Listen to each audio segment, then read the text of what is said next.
വത്തിക്കാനിൽ സർവമത സമ്മേളനം സംഘടിപ്പിച്ച് ശിവഗിരി മഠം. ശ്രീനാരായണ ഗുരു ആലുവയിൽ 100 വർഷം മുമ്പ് സംഘടിപ്പിച്ച സർവമത സമ്മേളനത്തിന്റെ ശതാബ്ദിയോടനുബന്ധിച്ചാണ് പരിപാടി.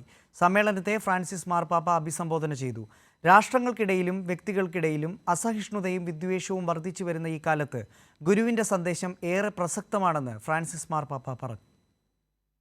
നാരായണ ഗുരു രചിച്ച ദൈവദശകം പ്രാർത്ഥന ഇറ്റാലിയൻ ഭാഷയിൽ ആലാപനം ചെയ്താണ് വത്തിക്കാനിലെ സർവമത സമ്മേളനം ആരംഭിച്ചത്. ശിവഗിരി മഠം പ്രസിഡന്റ് സ്വാമി സച്ചിദാനന്ദയുടെ അധ്യക്ഷതയിൽ കർദിനാൾ മീഖേൽ ആംഗൽ ഐസോ കിസ്വട്ട പരിപാടി ഉദ്ഘാടനം ചെയ്തു.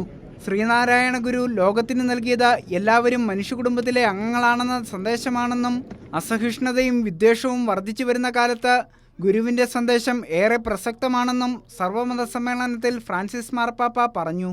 ശ്രീനാരായണ ഗുരു തന്റെ ജീവിതം സമൂഹത്തിന്റെ വീണ്ടെടുപ്പിനായി സമർപ്പിച്ച വ്യക്തിയാണെന്നും ഗുരുവിന്റെ നേതൃത്വത്തിൽ നടത്തിയ സർവമത സമ്മേളനത്തിന്റെ 100ാം വാർഷികം ആഘോഷിക്കാൻ കേരളത്തിൽ നിന്നും ഇന്ത്യയിൽ നിന്നും ലോകത്തിന്റെ വിവിധ ഭാഗങ്ങളിൽ നിന്നും എത്തിയ വിവിധ മതപാരമ്പര്യങ്ങളിലുള്ളവരെ സ്വാഗതം ചെയ്യുന്നതിൽ തനിക്ക് സന്തോഷമുണ്ടെന്നും മാർപ്പാപ്പ പറഞ്ഞു. ആരോടും ഒരു തരത്തിലുള്ള വിവേചനവും ഉണ്ടാകരുതെന്ന് ഗുരുദേവൻ ആഗ്രഹിച്ചിരുന്നതായും മാർപ്പാപ്പ സമ്മേളനത്തിൽ ഉന്നയിച്ചു. മാനവികതയ്ക്കായി മതങ്ങൾ ഒരുമിച്ച് എന്നതാണ് സമ്മേളനത്തിന്റെ ആപ്തവാക്യം. വത്തിക്കാനിൽ നടന്ന ചടങ്ങിൽ നിരവധി സാമൂഹിക, രാഷ്ട്രീയ, ആത്മീയ രംഗങ്ങളിലെ നിരവധി പ്രമുഖരാണ് പങ്കെടുത്തത്.